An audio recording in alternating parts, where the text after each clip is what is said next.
டேய் நான் என்னடா பண்றது? முதல்ல என்னமோ கண்டிப்பா ஆர்டர் குடுக்கறேன்னு தான் சொன்னாரு. அந்த நம்பிக்கையில தான் போய் கேட்டேன். இன்னும் 2 நாள் ஆகட்டும் தம்பி, போயிட்டு வாங்க அப்புறம் சொல்றேன்னு சொல்லிட்டாரு. அதுக்காக அவர் சட்டையை புடிச்சா கேட்க முடியும்? பார்த்து சொல்லுங்கன்னு சொல்லிட்டு வந்துட்டேன். மாப்ள இன்னும் 2 நாள் வேலை செய்யற அளவுக்கு தான் நம்மட்ட ஆர்டரே இருக்கு. அதுக்குள்ள புது ஆர்டர் எதுவும் வரலன்னா நம்ம தறிக்கு லீவு தாண்டா விடணும். ஏய் கோட்டி என்ன பேசுற? ஏண்டா குமரா, நாம தான் 10-15 நாள் அட்வான்ஸா வேலை எடுத்து வச்சிருப்போம்ல, இப்போ என்னாச்சு? இல்லனா போட்டி அதுன்னு கலந்துக்கிட்டதால புது ஆர்டர் எதுவுமே எடுக்காம வச்சிருந்தேன். மறுபடியும் எடுக்க ஆரம்பிச்சிட்டா ரெகுலரா ஆர்டர் கிடைச்சிரும்.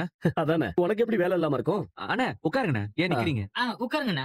என்னதான் இருந்தாலும் இந்த ரெடிமேட் கடை ஓனர் நம்மளுக்கு ஆர்டர் கொடுத்துருவாரு நம்பிட்டு இருந்த மாப்ள. ஏன் அவர் இப்ப ஆர்டர் கொடுக்காம போனாரு? அவர் இப்ப என்ன செய்வாருன்னு நான் சொல்லட்டுமா? என்ன செய்வாரு? நமக்கு கொடுக்க வேண்டிய ஆர்டரை நேரா கொண்டு போய் அந்த புதுசா தறி திறந்திருக்காங்கல்ல அவங்க கிட்ட கொடுத்து, நீதான் டிசைனிங் போட்டியில முதல் பரிசு வாங்கினியேமா, நீயே பண்ணி கொடுன்னு சொல்லி அவர்கிட்ட கொடுப்பாரு. நீ அத பாத்தியா? இதுதான் நடக்கும்னு சொல்றேன். அவங்க வழக்கமா நமக்கு ஆர்டர் தர்றவங்க இப்ப தராம 2 நாள் கழிச்சு வாங்கன்னு சொன்னா என்ன அர்த்தம்? நம்மள தட்டி கழிக்கிறதுக்கான வேலையை அவங்க பாத்துட்டு இருக்காங்கன்னு அர்த்தம். இதெல்லாம் நமக்கு தேவையா? அந்த தறியை ரிப்பேர் பண்ணி கொடுக்காமையும் இல்ல அவங்க வித்த தறிய திரும்ப கொடுக்காமையோ இருந்திருந்தா இந்த போட்டியில நாம ஜெயிச்சிருப்போம். எல்லா புது ஆர்டரும் நமக்கு தான் வந்திருக்கும். இவ என்னமோ பெரிய உலக போட்டியில ஜெயிச்சிட்ட மாதிரி தறி பிசினஸ் ஆரம்பிக்கிறேன்னு சொல்லி இதோ இன்னைக்கு ஆரம்பிச்சிருக்கா. அவளுக்கு எவ்வளவு திமிரு இருக்கணும்? ஏய், அவங்களோட முயற்சிக்கு பலனா வெற்றி கிடைச்சிருக்கு. அவங்க முதல் பரிசு வாங்கினதால நம்ம வாழ்க்கை ஒண்ணும் மாறிடாது, புரியுதா? என்பா தேவையில்லாம நீ எதுவும் கற்பனையா பேசிக்கிட்டு இருக்காத என்பா. குமரன் சொன்ன மாதிரி நாம தான் வேணும்னு நினைக்கிறவங்க கண்டிப்பா நம்ம கிட்ட தான் ஆர்டர் கொடுப்பாங்க. அதுவும் இல்லாம அவங்க யாருமா, இப்ப நமக்கு வேண்டப்பட்டவங்க தானே. நமக்கு ஆர்டர் வந்தா என்ன, எல்லாம் ஒண்ணுதானே. எல்லாருமே சேர்ந்து நல்லா இருப்போமே. இப்படி எல்லாரும் நல்லா இருக்கணும்னு நாம நினைப்போம். ஆனா அந்த எல்லாரும் நினைப்ப